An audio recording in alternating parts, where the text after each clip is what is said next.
आगे बढ़ते हैं और हमारे साथ इन्वेस्टेड पीएमएस के रिसर्च हेड अनिरुद्ध गर्ग जुड़े हैं। अनिरुद्ध जी, गुड आफ्टरनून। कैसे नेविगेट करें इस वॉलेटिलिटी को? 23,000 पर निफ्टी अब। गुड आफ्टरनून अनुज जी। हम इन्वेस्टेड पीएमएस में हमारी लास्ट टाइम भी आपसे बात हुई थी कि वी आर एट 100% कैश। तो हमें ये जो वॉलेटिलिटी है इसमें अब हम बस अपॉर्चुनिटीज ढूंढने की कोशिश कर रहे हैं। कुछ उन स्टॉक्स को देखने की कोशिश कर रहे हैं जिनको हम लेना चाहते थे पर इस वैल्यूएशन पे लेने की हिम्मत नहीं बढ़ रही थी। तो इन्वेस्टेड पीएमएस में इस वॉलेटिलिटी का फर्क इतना नहीं पड़ा है।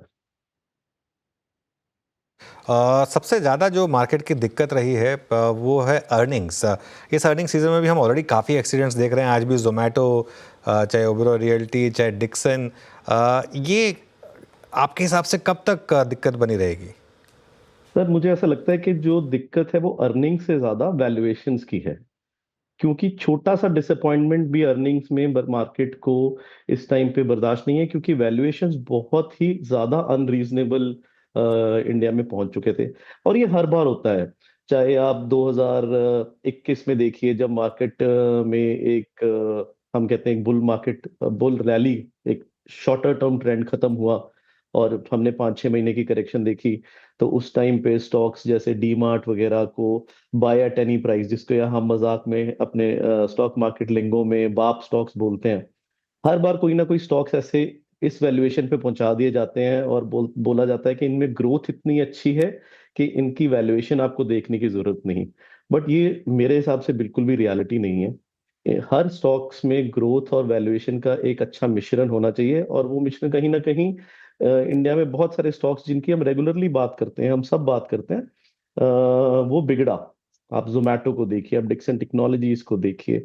इन सब स्टॉक्स में ऐसे बहुत सारे स्टॉक्स हैं, एक नहीं, मैं कम से कम 20 गिना सकता हूँ आपको, जिसमें ठीक है, दे आर वंडरफुल कंपनीज, बहुत बढ़िया कंपनीज, बट ग्रोथ और वैल्यूएशन का जो एक कॉम्बिनेशन है विच वो जस्टिफाई नहीं कर रहा था। और इन्हीं सब चीजों की वजह से कहीं ना कहीं मार्केट में करेक्शंस आती हैं और ये कैपिचुलेशंस होती हैं।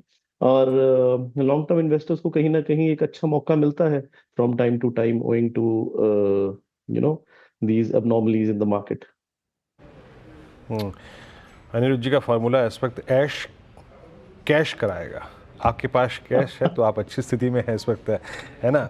अच्छा, ये बताइए कि जहाँ आपने कहा ना कि दिक्कत अर्निंग्स नहीं है, वैल्यूएशंस हैं, पर इस बार की आपने मोटा मोटी थोड़ी बहुत जो अर्निंग्स की आपको झलक नज़र भी आ गई होगी, एंड जैसे कि आप स्टॉक्स को देख भी रहे हैं, उनके वैल्यूएशन को देख रहे हैं, जहाँ सबसे कम मिसमैच है, जो चीज़ आपकी बाइंग लिस्ट में सबसे पहले आएगी, जो आपकी लिस्ट में वरीयता होल्ड करती है, वो क्या है? Let me put it again. देखिए, अर्निंग्स नो डाउट प्रॉब्लम है। अगर हम देखें पिछले क्वार्टर के रिजल्ट 8 क्वार्टर के लोएस्ट पे थे। अगर हम इस क्वार्टर का देखें तो पिछले साल का ये क्वार्टर हाईएस्ट था। तो प्रॉब्लम्स अर्निंग में भी है, बट वैल्यूएशन में मैं कहूंगा कि कहीं ज्यादा है। This is what I wanted to say. और to answer your question, Veeru ji, देखिए, दो ही चीजों को देखना पड़ेगा अगेन, वैल्यूएशन और ग्रोथ पे सब आ जाता है। तो कहीं ना कहीं कुछ सेक्टर्स ऐसे हैं जिनमें ग्रोथ की कमी है, बट वैल्यूएशंस बहुत रीजनेबल हो गए हैं। जैसे जैसे कुछ मेटल्स के शेयर्स हैं, या कुछ आपके ये हैं, रियल एस्टेट के शेयर्स हैं, जहां पे हमें लग रहा है कि हाँ, वैल्यूएशंस धीरे धीरे ठीक होती जा रही हैं। बट कुछ जहां पे हम एक्चुअल पोजीशन बनाना चाहते हैं, जो ग्रोथ ओरिएंटेड शेयर्स हैं, वो अभी भी बहुत महंगे हैं। कुछ आईटी में है, कुछ फार्मा में है, कंजम्पशन में है। ब्रोकिंग नेम्स को आप देखिए, एक्सूबरेंट वैल्यूएशंस हुई हुई हैं। कहीं ना कहीं आपको जो न्यू एज टेक कंपनीज हैं उनमें आप देखिए, रिटेल में देखिए आप, Trent is a wonderful company. मतलब अगर आप, मैं लुधियाना में बात करूं जहां से मैं ओरिजिनली बिलोंग करता हूं, एक शहर में 5 स्टोर्स खोले हैं ट्रेंट ने। So this is the level that they they are operating on. और Ludhiana being from a textile company, textile city, मैंने इंटरव्यूज लिए हैं अपने वेरियस फ्रेंड्स के, जो कि टेक्सटाइल्स में जिनकी फैक्ट्रीज हैं और सब। So they are very bullish on trend. But क्या साथ में वैल्यूएशन सपोर्ट करती हैं? तो इस टाइम पे मार्केट में आपको लेनी तो ग्रोथ ही है, बट उसको आपको कहीं ना कहीं वेट करके सही वैल्यूएशंस पे लेना पड़ेगा, and I believe it is very painful. Believe me, आप बोल रहे थे कैश है तो ऐश है, बट ये बहुत डिफिकल्ट है कैश पे बैठना, क्लाइंट्स को समझाना, खुद के मन को समझाना कि हाँ, एक बुल मार्केट में आप 100% कैश लेके बैठिए, और कहीं ना कहीं वैल्यूएशंस और ग्रोथ का जो कॉम्बिनेशन है वो ठीक होगा। और वो होता है टाइम टू टाइम। आप देखिए, आप हर 2 साल 2.5 साल में देखेंगे कि जो इंडिया का मिड कैप इंडेक्स है, एक सिंपल छोटा वन फैक्टर मॉडल बनाता हूँ कि इंडिया का जो मिड कैप इंडेक्स है ये 20% टूटता ही टूटता है। तो कहीं ना कहीं करेक्शंस मार्केट का एक एमिनेंट पार्ट है, और इसमें आप अपनी कंपनीज चूज करके रखिए जिसको जो अच्छा लगता है, जिसको जिस सेक्टर की या जिस कंपनी की या जिस प्रोडक्ट की समझ है, उन कंपनीज को चूज करके रखिए और चेरी पिक करिए जब आपको मौका मिलता है। जैसे अब हमें लगता है कहीं ना कहीं हमें जिसको कहते हैं ट्रांचेस में स्टॉक मार्केट के अंदर, now we should enter slowly and steadily and pick up the best salad for our investors.